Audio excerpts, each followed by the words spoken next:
Imagine a world where the fate of entire kingdoms rests not on the battlefield, but in the quiet, candlelit chambers of royal palaces, where the most important decisions are made, not by generals or ministers, but by midwives and physicians, whispering over the cradles of newborns. In this world, the blood that runs through your veins is both your greatest asset and your most dangerous curse. For centuries, the royal families of Europe believed that the purity of their bloodlines was the key to their power. To keep that blood pure, they turned inward, marrying cousins to cousins, uncles to nieces, generation after generation. The result was a legacy of beauty and brilliance, but also of tragedy and suffering, a hidden history written in the bodies and minds of the women chosen to bear the next generation of kings. Tonight, we journey into the shadowed corridors of Europe's most powerful dynasties, to meet the women whose lives were shaped, and often destroyed, by the relentless pursuit of pure blood. Their stories are not just tales of palaces and crowns, but of loneliness, illness, and the quiet endurance of pain. As you settle in, let your mind drift back through the centuries, to a time when the price of a throne was often paid in the suffering of a single woman. Our story begins in the heart of the Habsburg Empire, a family whose name became synonymous with both power and inbreeding. The Habsburgs ruled over vast territories, from the green hills of Austria to the sun-baked plains of Spain. Their family tree was less a tree than a tightly knotted vine, looping back on itself again and again. The most famous symbol of their inbreeding was the so-called Habsburg jaw, a pronounced protrusion of the lower jaw that became more exaggerated with each generation. But the true cost of their obsession with blood purity was paid by the women who were born into this dynasty. Consider the life of Juana of Austria, born in 1535, the daughter of Charles V, Holy Roman Emperor, and Isabella of Portugal.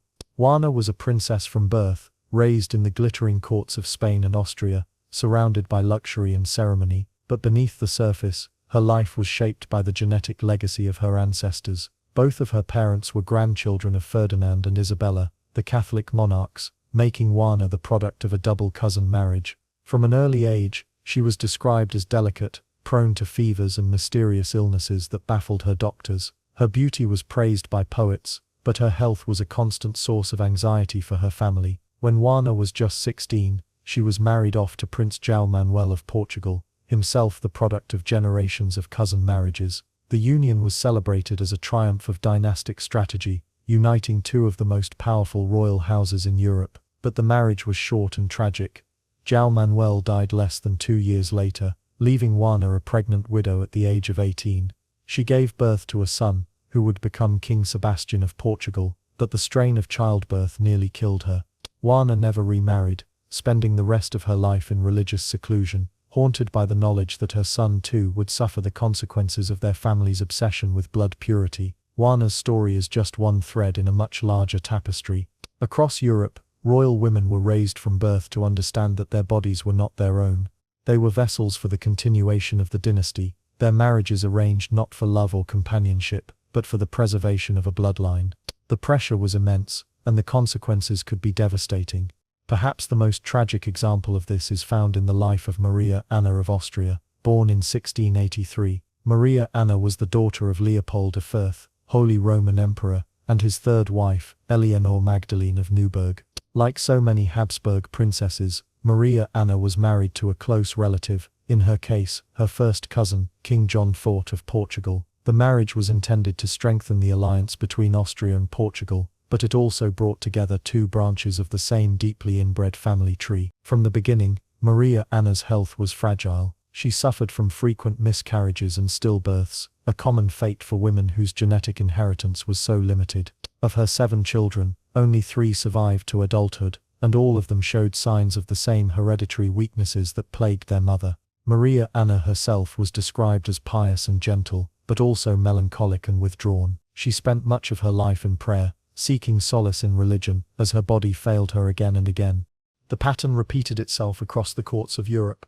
In France, the Bourbon dynasty was equally obsessed with blood purity, though their family tree was slightly less tangled than the Habsburgs. Still, the consequences of inbreeding were impossible to ignore. Marie Antoinette, the ill-fated Queen of France, was the product of generations of cousin marriages. Her mother, Maria Theresa of Austria, was herself a Habsburg, and her father Francis I was a distant cousin. Marie Antoinette's delicate health, her struggles with fertility, and her eventual tragic fate were all shaped in part by the genetic legacy of her ancestors. But perhaps nowhere was the curse of inbreeding more visible than in Spain, where the Habsburg dynasty reached its most extreme form. The Spanish Habsburgs were notorious for their refusal to marry outside their own family, leading to a level of genetic isolation that was almost unprecedented in history. The result was a series of monarchs who were increasingly sickly, infertile, and mentally unstable. The most famous of these was Charles II of Spain, known to history as El Hechizado or the Bewitched. Charles was born in 1661, the son of Philip IV of Spain and Mariana of Austria, who were uncle and niece. The family tree of Charles II is a labyrinth of repeated names and tangled relationships, with more than 80% of his ancestors appearing multiple times within just 5 generations. The result was a king who was physically and mentally disabled from birth. Charles was unable to walk until he was 4, could not speak clearly until he was 8, and suffered from frequent seizures and mysterious illnesses throughout his life. But the true tragedy of Charles II was not his own suffering, but the suffering of the women around him. His mother, Mariana, was blamed for his disabilities, accused of witchcraft and immorality by courtiers desperate to explain the king's condition. His 2 wives, Marie-Louise of Orléans and Maria Anna of Neuburg, were subjected to endless humiliations as they failed, year after year, to produce an heir. Both women were examined by teams of physicians, their most intimate lives scrutinized and discussed in public. The pressure was unbearable, and both queens died young, their bodies and spirits broken by the impossible demands of the Spanish court. As you listen to these stories, you may find yourself wondering why these families continued to marry within their own bloodlines, even as the consequences became more and more apparent. The answer lies in a complex web of tradition, superstition, and political necessity. For the rulers of Europe, the purity of their blood was not just a matter of pride, it was the foundation of their legitimacy. To marry outside the family was to risk introducing foreign influences, to dilute the sacred blood that was believed to connect them directly to God. And so, generation after generation, royal women were sacrificed on the altar of dynastic ambition. Their lives were shaped by forces beyond their control, their bodies used as instruments of power and prestige. Some found ways to endure, to carve out small spaces of happiness or meaning within the constraints of their roles. Others were crushed by the weight of expectation, their stories ending in tragedy and obscurity. As we move deeper into this hidden history, we will meet more of these women, queens and princesses, empresses and duchesses, whose lives illuminate the dark side of Europe's most powerful families. Their stories are a reminder that the pursuit of perfection often comes at a terrible cost, and that the true legacy of the royal bloodlines is written not in crowns and thrones, but in the quiet suffering of those who bore the weight of history on their shoulders. Let your mind rest now, as the candlelight flickers in the distant halls of forgotten palaces. In the next part, we will journey further into the lives of these women, exploring the medical mysteries and personal tragedies that defined their world. For now, let the echoes of their stories lull you into a gentle sleep, as we prepare to uncover more of the secrets hidden within the royal bloodlines. As the night deepens and the world outside grows quiet, let us return to the candlelit chambers of Europe's royal palaces, where the destinies of nations were shaped by the most private struggles of a few chosen women. The story of inbred royal women is not just a tale of genetics and politics, but of daily life, of whispered fears, secret hopes, and the quiet endurance of pain. In these palaces, every sigh and every silence could carry the weight of a dynasty's future. Imagine, for a moment, the life of a young archduchess in Vienna, raised from birth to understand that her body was a vessel for the ambitions of her family. Her education was thorough, but always with a single purpose, to prepare her for marriage and for motherhood. She learned languages, music, and the art of conversation, but above all, she learned obedience. Her future was mapped out in treaties and family trees, her fate sealed long before she ever saw the face of the man she would marry. For many of these women, the first sign that something was wrong came not in childhood, but in the early years of marriage. The symptoms were subtle at first, a lingering fatigue, a tendency to faint, a series of mysterious aches and fevers. Physicians, limited by the knowledge of their time, often blamed these ailments on female weakness or the stresses of court life. But as the years passed, the pattern became impossible to ignore. Miscarriages and stillbirths were heartbreakingly common, and even those children who survived infancy were often frail, plagued by the same illnesses that haunted their mothers. One of the most poignant examples of this quiet suffering can be found in the life of Maria Theresa of Spain, who became Holy Roman Empress in the mid-17th century. Maria Theresa was the daughter of Philip IV of Spain and his niece Mariana of Austria, a union that brought together two already inbred branches of the Habsburg family. From the moment of her birth, Maria Theresa was described as delicate, with a pale complexion and a tendency toward melancholy. Her marriage to Louis XIV of France was celebrated as a triumph of diplomacy, but it was also a union of two closely related families, each carrying the genetic burdens of generations of cousin marriages. Maria Theresa's life at the French court was marked by loneliness and loss. She gave birth to 6 children, but only one survived to adulthood. The others died in infancy, victims of the same mysterious illnesses that had claimed so many of her relatives. The French courtiers, quick to judge, whispered that the Spanish princess was cursed, her blood tainted by the sins of her ancestors. Maria Theresa bore these losses with quiet dignity, retreating into prayer and charity as her health declined. She died at the age of 44, her body worn out by years of childbearing and grief. The medical realities of inbreeding were poorly understood in Maria Theresa's time, but the symptoms were all too familiar to the physicians who served Europe's royal families. They saw the same patterns repeated again and again: children born with misshapen skulls, twisted spines, or weak hearts, young women who aged before their time, their faces lined with pain and worry. The most famous of these hereditary conditions was the Habsburg jaw, but there were many others: hemophilia, epilepsy, and a host of unnamed syndromes that left their victims weak and vulnerable. For the women who lived with these conditions, life was a delicate balancing act. Every public appearance was carefully managed, every sign of illness hidden behind layers of silk and ceremony. The pressure to produce healthy heirs was relentless, and failure was often met with suspicion or even open hostility. Queens and princesses who could not bear children were blamed for the misfortunes of their families, accused of everything from witchcraft to secret infidelity. The truth that their bodies had been shaped by centuries of inbreeding was a secret too dangerous to speak aloud. In the Spanish court, the consequences of this genetic isolation were especially severe. The women of the Habsburg dynasty were expected to marry their uncles, cousins, or even brothers, in order to keep the royal bloodline pure. The result was a series of queens and princesses who suffered from a bewildering array of illnesses. Many were described as simple or slow, their minds as fragile as their bodies. Others were plagued by seizures, fainting spells, and mysterious fevers that no physician could cure. One such woman was Margaret Theresa of Spain, the beloved daughter of Philip IV and Mariana of Austria. Margaret Theresa was immortalized in the famous painting, Las Meninas, by Diego Velázquez, her delicate features and elaborate dress, capturing the fragile beauty of the Spanish court. But behind the canvas, Margaret's life was marked by suffering. She was married at the age of 15 to her uncle, Leopold I, Holy Roman Emperor, a union that was celebrated across Europe, but which brought together two of the most inbred families on the continent. Margaret's health was poor from the start. She suffered from frequent headaches, digestive problems, and a persistent weakness that left her bedridden for weeks at a time. Despite these challenges, she gave birth to 4 children, but only one survived infancy.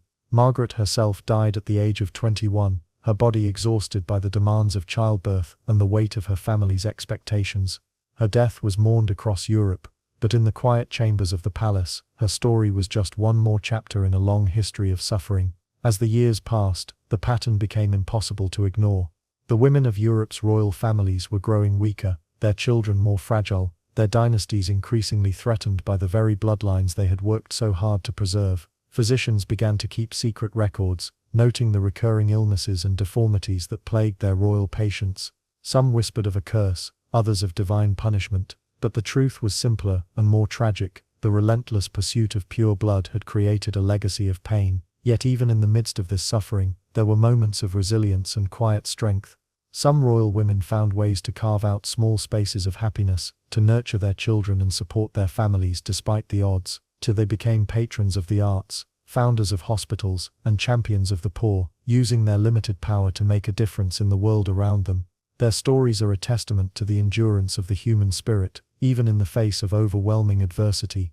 As you listen to these stories, let your mind drift through the silent corridors of forgotten palaces, where the echoes of laughter and sorrow still linger in the shadows. To the women who lived and died within these walls, were more than just names in a family tree. They were daughters, wives, and mothers, each with their own hopes and fears. Their lives remind us that history is not just a record of kings and battles, but of the quiet struggles that shape the world in ways we may never fully understand. In the next part, we will explore the personal lives of these women in even greater detail, uncovering the hidden rituals and secret hopes that sustained them through years of isolation and pain. For now, let the gentle rhythm of their stories guide you toward rest, as we continue our journey into the heart of Europe's most powerful and most cursed families. As the hours slip quietly by, let us return to the private world of Europe's royal women, those whose lives were shaped by the silent demands of blood and dynasty. In the grand halls and hidden chambers of palaces, their days unfolded according to rituals as old as the families themselves. Every morning began with ceremony, the gentle knock of a lady-in-waiting, the soft rustle of silk as curtains were drawn back, the careful selection of jewels and gowns that would present an image of health and strength to the watching world. But beneath the surface, these women carried burdens that few could see. For many, the greatest challenge was not the public gaze, but the loneliness that came with their role. Marriages arranged for politics rarely blossomed into true companionship. Husbands were often distant, preoccupied with affairs of state or their own private pursuits. The women, meanwhile, were left to navigate the complex hierarchies of the court, where every gesture and word could be interpreted as a sign of favor or disfavor. Friendships were rare and often tinged with rivalry, as even the closest confidants could become competitors for influence or affection. In this world, the birth of a child was both a triumph and a trial. The arrival of an heir could secure a woman's place at court, but it also brought new dangers. Childbirth was perilous, especially for those whose bodies had been weakened by generations of inbreeding. The risk of complications was high, and many women faced the ordeal with a mixture of hope and dread. Physicians hovered anxiously, armed with the limited remedies of their time, herbs, poultices, and prayers, while the fate of a dynasty hung in the balance. Consider the story of Elizabeth of France, known as Madame Elizabeth, who married Philip IV of Spain in the early 17th century. Elizabeth was celebrated for her beauty and intelligence, but her marriage was marked by sorrow. She endured multiple miscarriages and the deaths of several children, each loss a private agony that was nonetheless played out on the public stage. Letters from her ladies-in-waiting describe long nights spent in prayer, the Queen's whispered hopes for a healthy child, and the quiet resignation that settled over her as the years passed. Despite her suffering, Elizabeth maintained a dignified presence at court, her strength admired by those who knew her best. For some women, the pressure to produce an heir became a source of deep anxiety. The rituals surrounding fertility were elaborate and often shrouded in superstition. Special diets were prescribed, amulets worn, and prayers offered to saints believed to protect mothers and children. In some courts, astrologers were consulted to determine the most auspicious times for conception, while midwives and healers offered secret remedies passed down through generations. Yet for all these efforts, the outcome was often beyond anyone's control. The emotional toll of these repeated disappointments was profound. Diaries and letters from the period reveal a world of private grief, where women mourned not only the loss of children, but also the loss of hope. Some withdrew from court life, seeking solace in religion or the quiet company of trusted servants. Others became more involved in charitable works, channeling their sorrow into efforts to help the poor and sick. In these small acts of kindness, they found a measure of purpose and meaning, even as their own lives were circumscribed by duty. The isolation of royal women was compounded by the ever-present scrutiny of the court. Every aspect of their health was observed and discussed, from the color of their cheeks to the regularity of their monthly cycles. A missed period could spark rumors of pregnancy, while a fainting spell might be interpreted as a sign of weakness or even madness. Physicians were summoned at the slightest sign of illness, their diagnoses often shaped as much by politics as by medicine. In some cases, women were subjected to invasive examinations and treatments, their privacy sacrificed in the name of dynastic necessity. One of the most poignant examples of this scrutiny can be found in the life of Maria Luisa of Parma, who became Queen of Spain in the late 18th century. Maria Luisa was married to Charles IV, her first cousin, in a union that was intended to strengthen the Bourbon dynasty. From the beginning, her health was a subject of intense interest. She suffered from frequent headaches, digestive troubles, and periods of deep melancholy. Despite these challenges, she gave birth to 14 children, though only 7 survived to adulthood. The strain of repeated pregnancies and the constant pressure to produce heirs took a heavy toll on her body and spirit. Maria Luisa's letters reveal a woman who was both resilient and deeply vulnerable. She wrote of her longing for genuine affection, her fears for her children's health, and her frustration with the endless demands of court life. In one letter, she confided to a friend that she often felt like a prisoner, her every move watched and judged by those around her. Yet she also found moments of joy, in music, in the beauty of her gardens, and in the laughter of her surviving children. Her story is a reminder that even in the most constrained circumstances, the human spirit can find ways to endure. As the years passed, the consequences of inbreeding became more apparent, not only in the health of individual women, but in the fate of entire dynasties. The inability to produce healthy heirs led to succession crises, wars, and the eventual decline of once mighty families. The Habsburgs, whose obsession with blood purity had shaped the history of Europe for centuries, saw their line come to an end with the death of Charles II of Spain. The Bourbons, too, faced challenges as their family tree became increasingly tangled. Yet even as these dynasties faded, the stories of the women who lived and died within their walls continued to resonate. Their lives were marked by suffering, but also by moments of grace and quiet strength. They navigated a world that demanded everything, and offered little in return, finding ways to assert their dignity and humanity in the face of overwhelming odds. As you listen to these stories, let your mind drift through the silent corridors of history, where the echoes of laughter and sorrow still linger. The women of Europe's royal families were more than just pawns in a game of power. They were individuals, each with their own dreams and desires. Their stories remind us that history is not just a record of kings and battles, but of the quiet struggles that shape the world in ways we may never fully understand. In the final part, we will reflect on the legacy of these women, and the lessons their lives offer for our own time. For now, let the gentle rhythm of their stories guide you toward rest, as we continue our journey into the heart of Europe's most powerful and most haunted families. As the night draws to a close, and the world outside grows still, let us linger a little longer in the quiet shadows of Europe's royal palaces. The stories of the women who lived and suffered within these walls are not just relics of a distant past, but echoes that continue to shape our understanding of power, family, and the human cost of ambition. The legacy of inbred royal women is written not only in the annals of history, but in the very fabric of the modern world. The dynasties they sustained, sometimes at the cost of their own health and happiness, have left their mark on the borders of nations, the traditions of courts, and the stories we tell about kings and queens. Yet, for all the grandeur and ceremony, the true heart of this history lies in the private moments: a mother's whispered prayer for her child, a queen's silent endurance of pain, a princess's longing for a life of her own choosing. As the centuries turned, the consequences of inbreeding became impossible to ignore. The Habsburgs, once the most powerful family in Europe, saw their line dwindle and fade. The Spanish branch ended with Charles II, whose tragic life and childless death marked the close of an era. The Bourbons, too, faced crises of succession and legitimacy, their tangled family tree a warning to those who would place blood above all else. But even as these dynasties declined, the world around them began to change. The Enlightenment brought new ideas about science, medicine, and the rights of individuals. Physicians started to understand the dangers of close-kin marriages, and royal families slowly began to look beyond their own bloodlines for suitable matches. The age of absolute monarchy gave way to new forms of government, and the power once concentrated in a few families was gradually dispersed among the people. For the women at the heart of these changes, the transition was both liberating and bittersweet. Some found new opportunities for education, travel, and personal fulfillment. Others struggled to adapt to a world that no longer revolved around the rituals and hierarchies of the court.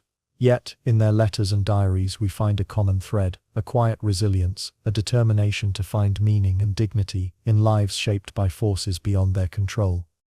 The lessons of their stories are as relevant today as they were centuries ago.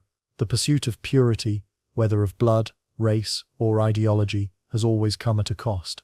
The desire to control the future, to shape it according to our own ideals, can lead to suffering when it ignores the complexity and unpredictability of life. The women of Europe's royal families remind us that true strength lies not in perfection, but in the ability to endure, to adapt, and to find beauty in the midst of hardship.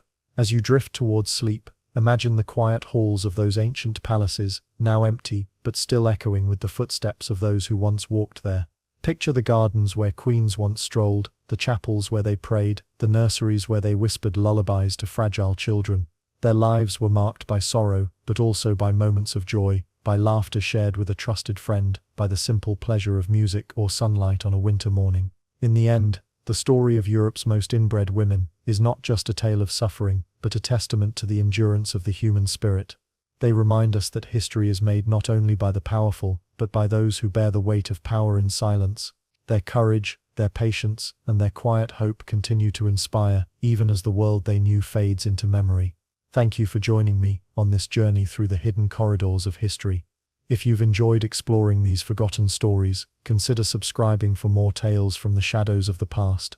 And as you close your eyes tonight, may you find rest in the knowledge that even in the darkest chapters of history, there is always light to be found in the resilience of the human heart. Good night.